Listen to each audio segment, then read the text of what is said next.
DCarsonCPA, MFC on the lines. When you see the whiteboards, today's presentation is about accounting, financials, and taxes. It's going to be a quick one, so it'll be quick in and out.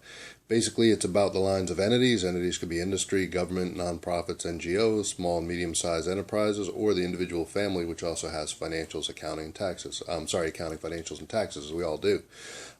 Essentially, what we're looking at is the lines of this. What is it all about? Well, the practice of accounting, financials, and taxes is an orderly sequence. It starts with datas and transactional data.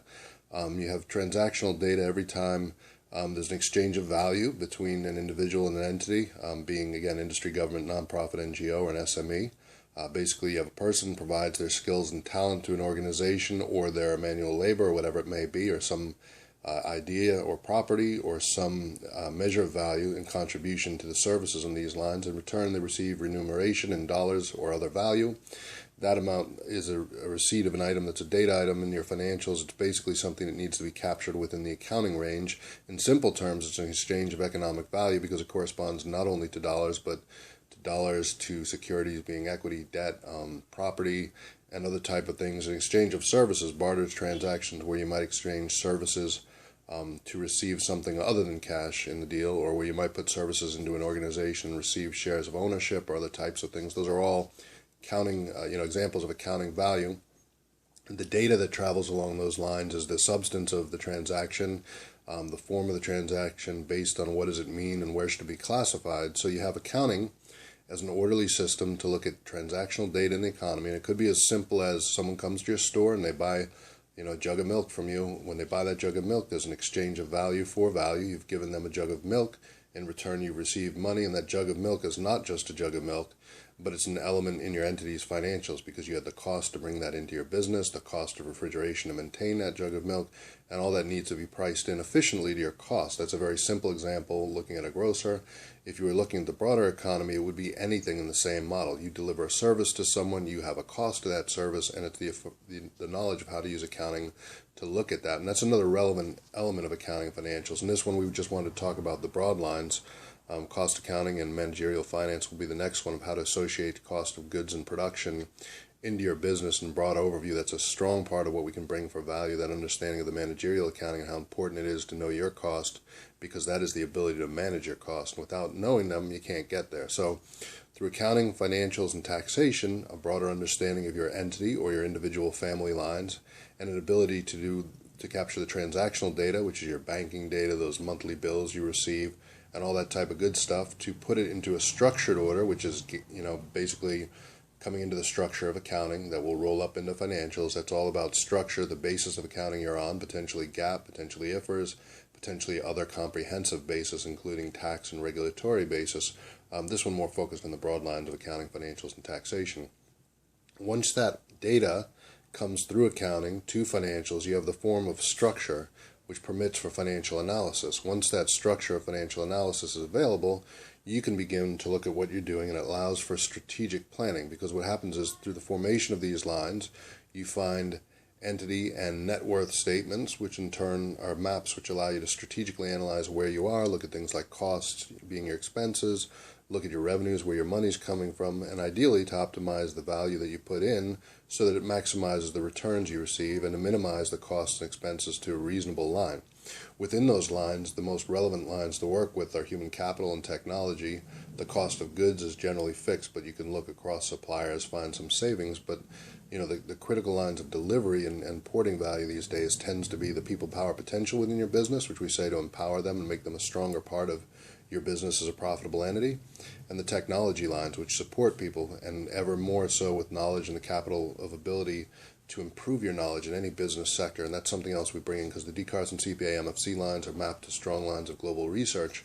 Through the perspective of global research for any sector, we can meet you, and with a reasonable amount of time, a couple of days, we can put together a good sketch map of who you are, where you are in the economy, and potentially the opportunities to help your business as further defined by reading your financials, looking at your accounting and taxes, or to help you bring that together if you don't have it. Now, within the structure of this conversation, all talents are not created equal.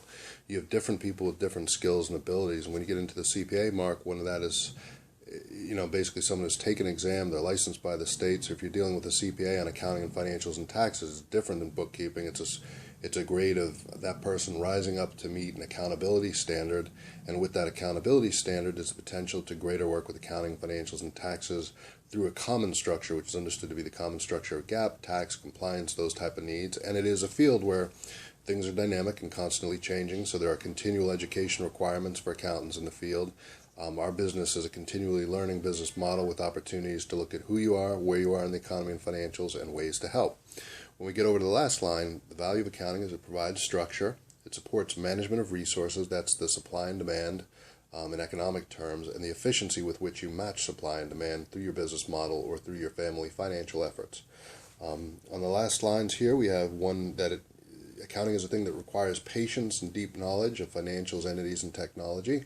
It's not someone that every day is wanting to spend the time to invest and learn these things. So the distinction of someone who's taking the time to get a CPA, to pass the CPA license, to basically work with technology and have years in the field of experience as we do, is the mark of someone who's taking the time to study financials, time to work with it at many different levels, in our case from audit to CFO controlling and lean management consulting, for C-level executives and directors of companies, as well as for the individual family lines of accounting and taxation.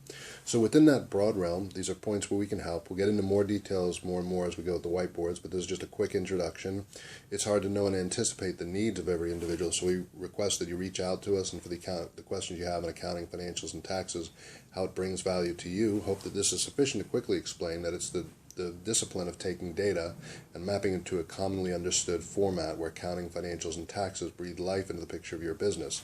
They literally can help you to look at your business, to understand where you are, and how the knowledge of that business as a planning map can help to look out to the broader economy, to look out to your future, and to meet the challenges you have, to understand how much it costs you to produce what you produce, to produce the goods or services, or how much it costs your family to operate, and the pathways to save for important things like retirement in the future, for certain needs and objectives you have, and to plan for a future overall. So the value of accounting, financials, and taxes is first to have the structural order to data. It is true that it's to meet your obligations. In certain places you have mandated financials, registered companies, private companies with owners, but pretty much everyone needs financials. Whether or not it's required for you specifically should not be the conversation. The conversation should be, do I want to manage my financials? Would I like to have greater power over the dollars that I make and I spend?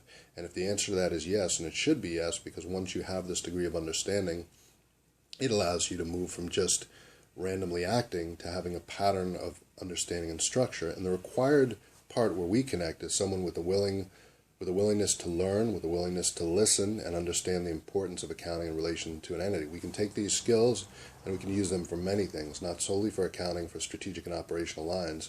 True that that's the fact-based line of where your strategy and operations is supported, but the same knowledge has great knowledge of every sector of your business, everything you do, and where you map out to the broader economy. That's the value of DCarsonCPA, is not solely the accounting, financials, and taxes, but broad lines to the broader economy. I'm Dean Carson. We're here to help. Thank you. Please find more on the web at DCarsonCPA, the MFC lines, and DCarsonCPA.